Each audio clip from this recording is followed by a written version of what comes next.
Afin de faire entrer le monde dans le satanisme sans nuire d'un point de vue juridique, l'ingénierie sociale nous dresse les uns contre les autres. Et c'est énervant parce que la vie est tellement courte. On est là pour s'aimer, on se fait des complications. Il y a eu les Weinstein et toutes ces histoires de lawsuit qu'on a presque peur à parler à une femme. Nous rentrons à présent toutes et tous dans des cases de plus en plus petites, revendiquant nos différences et autorisant les déviances les plus étranges à intégrer la normalité de notre quotidien et celui de nos enfants au nom de la liberté. Vous n'êtes pas un homme. Ah non, non, je ne sais pas ce qui vous fait dire que je suis un homme, mais je ne suis pas un homme. Votre apparence? Ah bon? Vive la République et vive la France! Nous ne sommes à présent plus dans le refus de la morale, mais dans la disparition même de ce concept.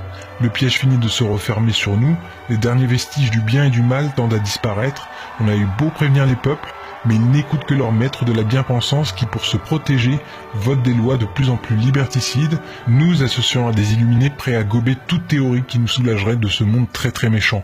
Nous sommes à 1 mois de la rentrée des classes, et vous n'avez rien vu venir malgré nos avertissements.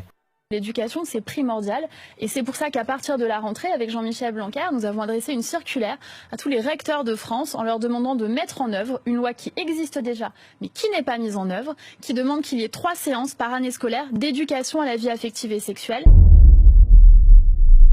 Je suis médecin, j'ai été chef de service en pédopsychiatrie pendant 35 ans, professeur associé de psychologie de l'enfant, et je parle aujourd'hui au nom d'un groupe de professionnels de l'enfance, lanceurs d'alerte, très inquiets de ce qui attend les enfants et les adolescents si nous ne nous mobilisons pas. Je pense qu'il faut profiter de cette porte entrouverte pour y glisser la question aussi de l'orientation sexuelle et de l'identité de genre. Ok, je suis obligé de faire une petite parenthèse, suivez-moi bien, c'est très important.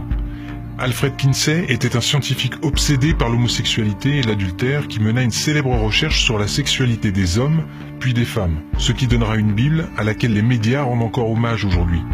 Le rapport Kinsey, qui fut par ailleurs financé par les Rockefeller.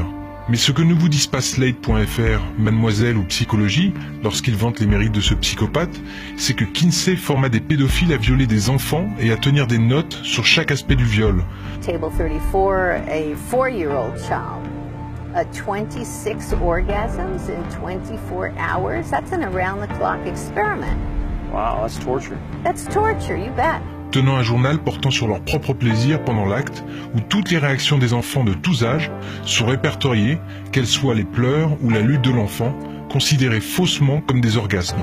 De ces viols à répétition sur des milliers d'enfants et bébés par tous ces pédophiles, naîtra donc le rapport Kinsey, qui deviendra rapidement le fer de lance dans le combat pour la libération sexuelle et pour le féminisme des années 70, et marquera un tournant dramatique dans notre rapport au sexe. Aujourd'hui, le rapport Kinsey est sans aucun doute possible à l'origine du droit à l'éducation sexuelle qui arrive dans nos écoles cette année. Rarement un livre pour enfants n'aura fait autant parler de lui. Tous à poil, un livre de 34 pages destiné aux 6-8 ans. Au fil de l'ouvrage, on y voit une maîtresse, un policier, une grand-mère, des personnages représentant l'autorité, se déshabiller. Vous vivez à présent dans une France amorale. Le centre de documentation le classe dans la catégorie dite pour bousculer les stéréotypes.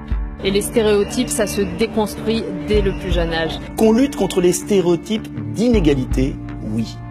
Qu'on inculque et qu'on déstabilise des enfants en expérimentant sur eux une théorie hasardeuse qui n'est pas scientifique, c'est grave. Et ce qui est encore plus grave, c'est qu'un ministre de la République cache aux Français ce soir, devant nous, la réalité de ce qui a été mis en œuvre. Et c'est notre devoir d'homme politique de prévenir les parents et de mettre fin à cela. Et gare à vous si vous n'emboîtez pas le pas de cette nouvelle ère qui démarre officiellement chez nous à la rentrée 2018. Gare à vous si vous n'acceptez pas que vos enfants de 4 ans reçoivent des cours d'éducation sexuelle. Gare à vous si vous n'acceptez pas que votre fille soit un garçon, votre garçon une fille, ou même ni l'un ni l'autre et qu'il décide de se sentir non-binaire. Ce programme introduit aussi la théorie du genre, c'est-à-dire l'idée selon laquelle notre identité sexuelle, garçon ou fille, masculine ou féminine, est une construction sociale qui n'est pas liée à notre sexe biologique. As far as the actual psychological issues at play, it used to be called gender dysphoria or gender identity disorder, now they call it gender dysphoria. The idea that sex or gender are malleable is not true. Ah bah il faut pas confondre identité de genre et expression de genre, sinon on va déjà mal partir. Alors non, expliquez-moi. Je suis non-binaire, donc ni masculin ni féminin. Comment je vous refuse qu'on me genre comme un homme. Comment vous définissez-vous? Comme non-binaire. Comme non-binaire. Oui. No. My answer is no. I'm not going to modify basic biology because it threatens your subjective sense of what you are. Gare à vous si après de maintes recherches, vous vous rendez compte que tout cela n'est validé par aucune étude scientifique. Cette théorie très contestée n'a aucun fondement scientifique. And it's not backed by any science that anyone can cite. It is pure conjecture.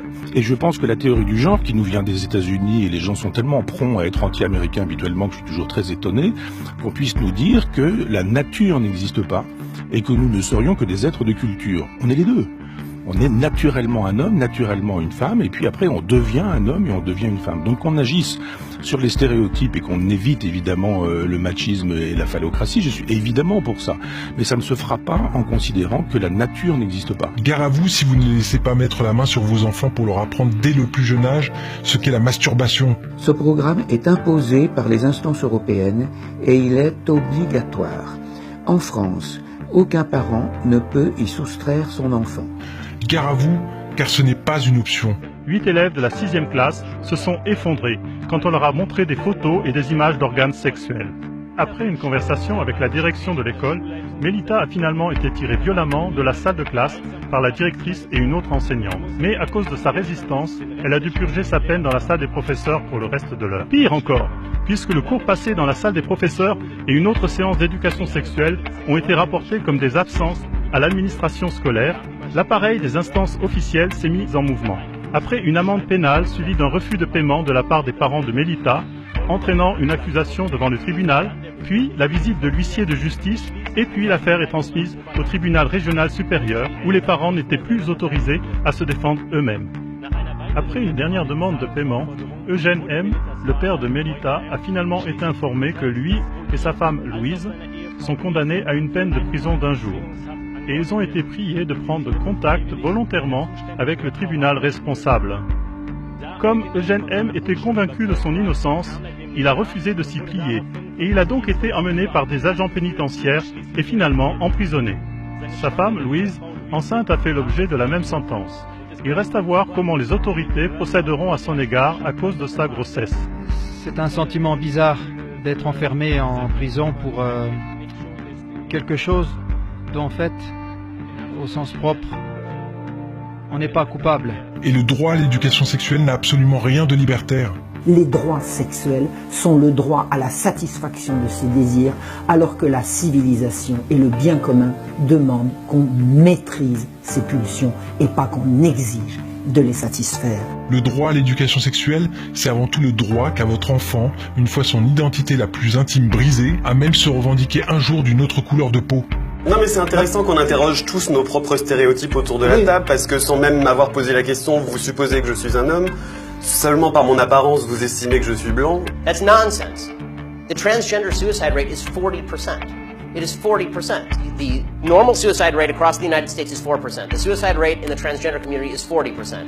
The idea that 36% more transgender people are committing suicide because people are mean to them is ridiculous. En référence aux textes internationaux de l'Organisation mondiale de la santé, cette éducation à la sexualité doit commencer entre 0 et 4 ans. Et l'on doit expliquer aux enfants de cet âge ce qu'est la masturbation infantile précoce et leur proposer de jouer au docteur. Une société amorale dont avaient rêvé Aleister Crowley, Anton LaVey, Alfred Kinsey et bien d'autres. Et pour en revenir à la pédophilie, il est bien évident qu'il fallait se débarrasser des lois réprimant cette déviance sexuelle. C'est ainsi que, grâce encore à notre secrétaire d'État chargée de l'égalité homme-femme, Marlène Schiappa, qui a profité que vous ayez le dos tourné pour en faire plutôt une préférence sexuelle. En d'autres termes, si demain vos enfants se font violer par un adulte, ils devront prouver au barreau et en présence de leur violeur qu'ils n'étaient pas consentants, quel que soit leur âge. Et si votre enfant, pendant qu'il était en train de se faire sodomiser, n'a pas réagi, il connaîtra le problème que beaucoup de femmes vivent après un viol, celui d'être culpabilisé parce qu'il ne s'est pas débattu. Ben oui, il a été éduqué sexuellement. Hein? Why didn't you report the rape in the first case if there was evidence? It's a big problem. And if there wasn't evidence, does that mean you didn't fight back? Why not? We see it the whole time. You ladies do make our job rather difficult. What are you thinking, Lawrence? Shall I tell you what's going on in your head biologically? There's a part of your brain, the amygdala, is telling you to do whatever you need to do to survive. It's like a siren, survive, survive. So loud, in fact, it's drowning out your cerebral cortex, your logical brain. Your cortex knows, I'm not going to cut your throat, why would I do that? My family's in enough trouble as it is. But the amygdala, it's pure instinct. It feels the damage this can do. It's not bigger than a peanut. You're taken by surprise, afraid for your life. We're programmed to do whatever will ensure our survival. And sometimes, that's nothing.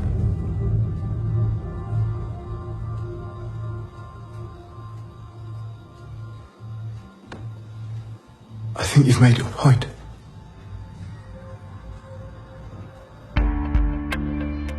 Nous ne tenons même plus compte de ce que l'on appelle la sidération. Que direz-vous, sataniste lavéien, lorsque votre enfant se fera violer, puis le pédophile relaxé parce que finalement, le juge aura décrété qu'il n'y a pas eu, selon la loi, maltraitance puisque votre enfant était consentant? Cela dépasse-t-il votre philosophie amorale? Si oui, comptez-vous vous dresser contre votre propre philosophie? Ou direz-vous que du fait que ce soit légal, Anton Lavey l'aurait accepté? Et là je m'adresse à tout le monde. Puisque le satanisme est amoral, avez-vous réellement conscience que nous entrons dans une société pédo-amorale? Pardonnez-moi, pédo-sataniste? Êtes-vous bien d'accord qu'il existe alors un lien entre satanisme et pédophilie? Pédophilie et satanisme, c'est accroché. On dit souvent que les sectes satanistes sont le maquis de la pédophilie. Ne voyez-vous pas que ces mesures ne sont pas bénéfiques pour les enfants, mais seulement pour les pédophiles et pédomanes? Suis-je vraiment devin si je vous dis qu'ils vont bientôt infiltrer le mouvement LGBT pour revendiquer leurs préférences sexuelles? Ou fais-je simplement appel à mon bon sens, bordel? Pedophilia is coded as the sexual preference for pre-adolescent children. It is crucial to understand the difference between pedophilia and child sexual abuse, which is illegal and must always be. But a pedophile who doesn't abuse children has done nothing wrong. J'ai eu la même réaction d'incrédulité quand mes collègues m'ont transmis ces informations. Et puis, je suis allé vérifier, et je peux vous assurer que tout ceci est exact. Quelle que soit votre religion, quelle que soit votre philosophie, que vous soyez un simple citoyen ou officier de la police nationale, de la gendarmerie ou de l'armée, que vous soyez enseignant, pédopsychiatre, scientifique, la France n'a jamais eu autant besoin de vous aujourd'hui. Alors je vous en conjure, oublions nos différences au lieu de les mettre en exergue afin de nous unir contre cette putain de mafia qui n'en veut qu'à nos gamins, parce que je vais vous dire une chose, demain, ce sera votre enfant qui devra se justifier devant le juge de la sodomie qu'il a subie. Ok ? Votre enfant ne sera plus victime d'un pervers, il ne s'agira plus d'une affaire de pédophilie, mais d'une question de consentement à la seule appréciation du juge. Allez-vous laisser faire ça? Je réitère un appel solennel au nom des Français envers nos gardiens de la paix intègres. Nous demandons votre assistance. Ne restez pas les bras croisés, désobéissez de façon organisée au nom de la France et de nos enfants afin d'éviter aux citoyens français d'être tellement à bout qu'ils viendraient à prendre les armes pour protéger eux-mêmes leurs enfants. La pire chose qui puisse arriver à notre pays est la guerre civile. Alors nous vous demandons de réagir. Et quant à vous, citoyens, vous me demandez souvent « Ok, nous sommes réveillés, mais comment pouvons-nous faire ?» Même si toutes nos institutions sont infestées de pédophiles et pédomanes, dans la magistrature, dans la politique, dans le divertissement, dans les services publics, dans la finance et même dans les hauts rangs de la police nationale et de la gendarmerie, chaque corps de métier compte un nombre impressionnant, mais pour l'instant silencieux, de personnes qui savent déjà mais qui ont peur de bouger, peur de perdre leur emploi s'ils parlaient, ou de se voir placés en hôpital psychiatrique. Notre mission en tant que citoyens français et citoyens du monde n'est pas de prendre les armes, ne faisons pas cette bêtise, nous devons agir en respectant la loi. Nous devons donner toute notre énergie non seulement à prévenir ceux qui ne savent pas, ceux qui pensent encore que tout cela n'est qu'une théorie du complot, leur faire comprendre, leur faire réaliser l'immense gravité de la situation. Partagez cette vidéo, même si vous avez peur de passer pour un guignol face à vos collègues, amis ou famille, partagez cette vidéo. Dites que vous savez, levez-vous Il ne s'agit pas ici de politique, ni de religion, ni de couleur de peau, il s'agit de la sécurité et du bien-être de nos enfants, bordel. Partagez cette vidéo, et pour celles et ceux qui sont déjà réveillés, et vous êtes nombreux à faire déjà ce travail d'éveil des consciences, faites des tracts, diffusez-les en masse à tous vos contacts, à tous les parents, à tous vos copains. Nous sommes capables de nous réunir par millions pour voir un ballon sur un terrain de foot. Pour une fois, utilisons cette énergie pour une véritable cause, parce que même si nos dirigeants tentent de nous enfumer, de nous discréditer, la pire chose qu'il puisse arriver pour eux, c'est que nous oublions nos différences pour nous unir. Ils sont terrifiés à cette idée. Ne restez pas silencieux parce que demain il sera trop tard et vous ne pourrez pas dire que vous ne saviez pas.